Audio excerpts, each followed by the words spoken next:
Hello dear friends. Today, in my new video, we will try to objectively evaluate such a character as Cardinal and competently build his scaling. As a character, the Cardinal appears in two stories, directly in the Cardinal and before the difference. And therefore we will compare all his versions and give a fair verdict. So, let's start. The Cardinal was not named that way at first. His original name is Alexei Sokolov. He was born in the USSR, and his dream, which became the main goal of his life, was the conquest of space, which would contribute to the benefit of the science of the Soviet Union and pushed a new vector of development. Alexei has reached good heights in the field of astrophysics and astronomy. After completing all the commissions, he was soon accepted as an astronaut and sent to the orbital station for research. While carrying out the task of his comrades, he sees a certain shapeless entity in space. Alexei is aware of the depth of his existence and understands that his path is something more and he must adhere to it. And so begins his journey. So we come to the most important thing, scaling. We will look at the most important points and highlight the most necessary to understand what we are dealing with. Well, let's not delay and immediately start with the fragment where Alexei has just begun his majestic journey. We see that Alexei continues his path, embodying the idea of humanity in its highest form, and meets entities with a different nature of being. Their civilization does not develop, but reflects. They were born not from stardust, but in abstraction. They came not from space, but from meanings. These entities do not need names, they all think, and everything around them acts like a mind. Each of their facets is both a language, an architecture, and an energy process. Here's one subtle detail. They didn't come from space, but from meanings. This shows their superiority over the concepts of space and time and embodies meaning, language, and a single mind with which they reflect. That is, they can be classified as superdimensional beings. Here Alexei does not destroy all these entities and worlds, but makes them irrelevant, simply by the fact of inconsistency with his will. Also, space no longer has any attachment to physics, Euclid, or Lobachevsky, and radically surpasses all of this combined, since it accomplished what I said earlier with these universal entities that were in this format. The multiverse appeared before him, an archipelago of worlds with an infinite number of universes, each of which had its own physics, its own truth, and even its own death. There were so many universes that trying to count them would destroy any mind. But Alexei did not count. He was moving. The multiverse entities noticed him. They came out, the gods of their realities. They didn't look like people. Their eyes were equations. Their words were formulas resonating in matter. They were systemic minds, the crowns of their structures. According to Max Tegmark, the type for multiverse is a level at which each universe is a unique mathematical structure. These structures can be fundamentally incompatible because they are defined by different axiomatics, logics, and categories of concepts. The universes here are not just shown to be different in physics, each has its own truth and death. That is, even the concept of end or reality varies from world to world. The entities of these worlds are not just inhabitants, but logically closed embodiments of their own laws. Their gaze is an equation, their speech is a material symphony. This means that these worlds are not described by one universal meta-theory, but each with its own one, just as in Type 4. They tried to stop Alexei. They were entities embodying the laws of their worlds, absolute minds, the gods of the multiverse. But he didn't fight, he just went, and everything was gone, not in battle, but in silence. They were not defeated, but surpassed. Their logics collapsed under his footsteps, like structures that had lost their meaning. He was no longer human. He wasn't even a hero. He became one. Its scale is not just colossal, he is incomparable. Even the hyperuniverses, where each point contains infinite sets of infinities, became grains of sand under his steps. It turns out that the hyperuniverse described in the passage surpasses the Type 4 multiverse by obvious factors. There's a very rich piece here. Let's try to highlight the most important. Here Alexei becomes a cardinal, whose name has power not over letters, but over the very structures of reality. He is now a mirror of history through which the universe looks at its own imperfections. Hero enters the narrative, described as the heat of narrative truth, the highest logic, where every word is alive, every sentence is an act of creation, and every chapter is a new reality. The Cardinal felt that his mere presence was rewriting the canons, where heroes turned into ghosts, villains lost their meaning, arches collapsed, and motives disappeared. He became the one who gives meaning to form, and form to cancellation. This fragment, giant narratives, are living quasi-entities that watched the balance of the narrative and tried to keep it in check. But neither the metaphors, nor their absolute, nor everything that has ever been, had any effect on the Cardinal. He, in turn, abolished their canonicity, and with one glance, destroyed the image. With one step, erased the paragraph. Cardinal has reached the core of the narrative, the point where stories from all possible worlds come together. He went beyond the limits of language, ceased to be described, became descriptive. He meets the descendant, the most metaphysical author, writer, who creates and defines everything that will ever be written. The top-down created a wall of choice in order to somehow save the very idea of narrative and its possibilities. But for the Cardinal, this was nothing, because he is not the one who chooses, he is the one who creates. The Cardinal goes to a place called the descendant end of everything, where even the descendant himself cannot pass. Here the Cardinal passed through the remains of the wall of choice, like an icebreaker through the ghostly ice of fiction. For him, it was a fiction. Now he is not following the meaning, not the text, but the very law that creates the meaning of all this.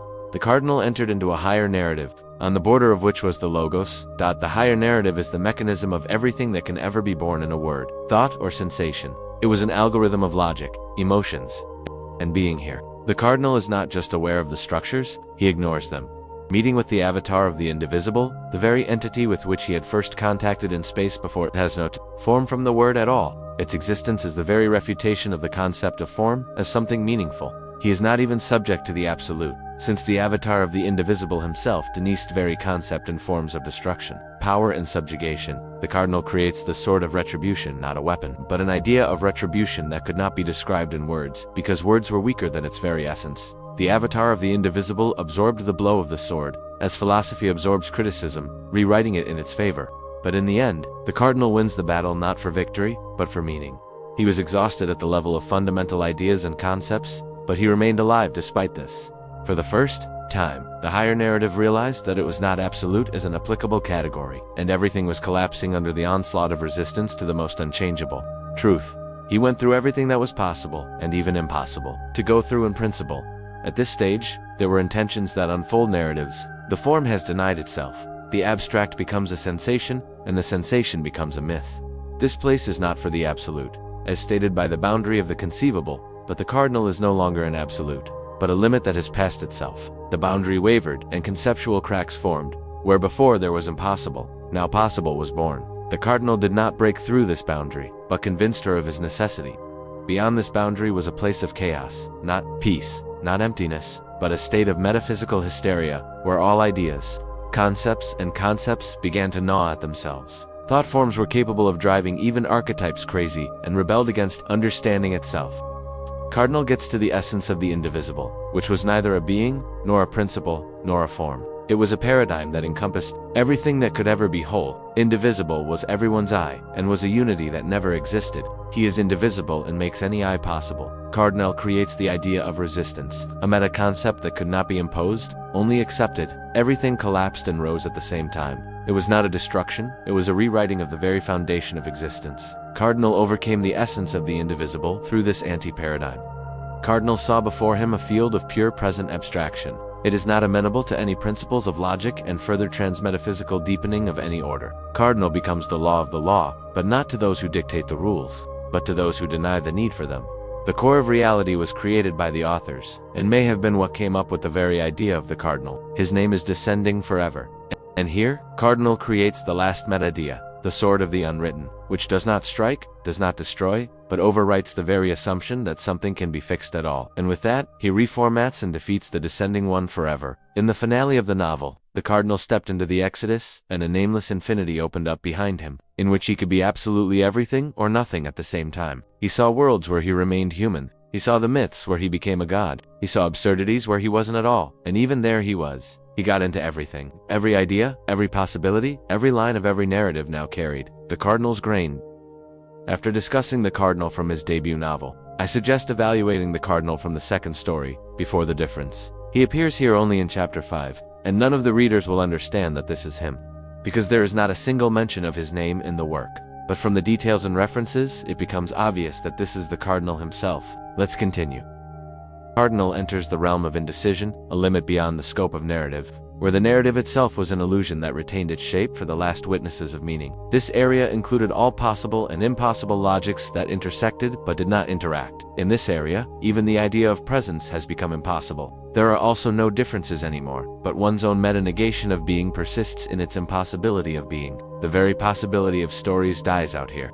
Cardinal became the one when everything is discarded, subjectivity and the ability to distinguish who was who. He even became beyond the possibility of the idea of narrative itself. Here, the Cardinal finds himself in an absolute environment, a conceptual nothingness where all non-presences are present at once. This revealed to the Cardinal the Logos, which were processes that were the refutation of everything that could exist.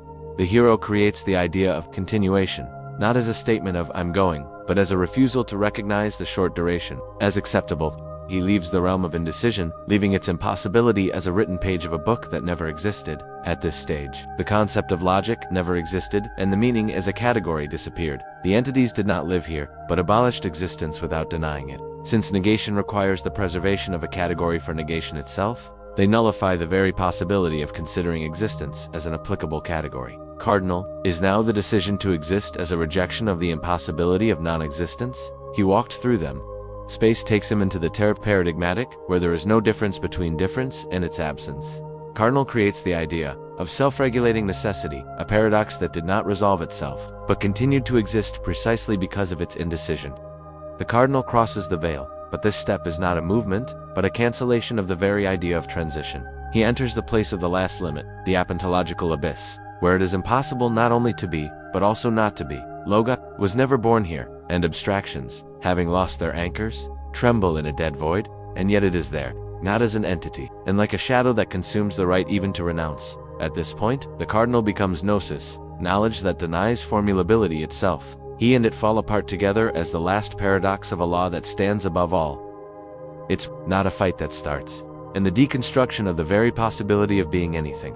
In this fragment, in an anti-sphere where difference and undifferentiation are equal in their meaninglessness, Cardinal met not a creature, not a threat, a phonological void that erases the right to be anything. There was no way to fight here. You couldn't even be. Then the Cardinal erases himself, not as a victim, but as a rejection of the last narrative shadow. It becomes an echo of absolute rejection, and from this refusal, not victory is born, but the failure of the entire scene. Of struggle, the destruction of the field on which a war could arise.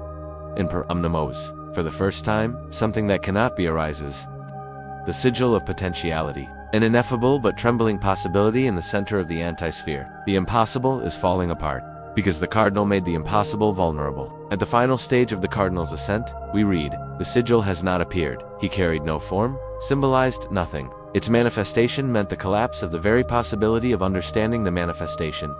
It was not created. Everything else has ceased to exist as an alternative to his non-appearance. Per omnimos trembled, not from fear, but from ontological incompatibility. Even he, the primordial principle of antimodality, could not accommodate something that did not even have the modus of rejecting modus. Cardinal disappeared, not dead, not dissolved, but became a point of interference. Sigil rewrote the foundation through which everything that could be permissible would exist, thereby launching the phase of sigil studies. At that moment, everything collapsed, even the impossible, even nonsense. And at the center of this is a new subject, born not as an entity, but as a malfunction arising from emptiness. A voice that wasn't there said, I am the alt code of the void from which everything flows. Not, as a consequence, it's like a mistake.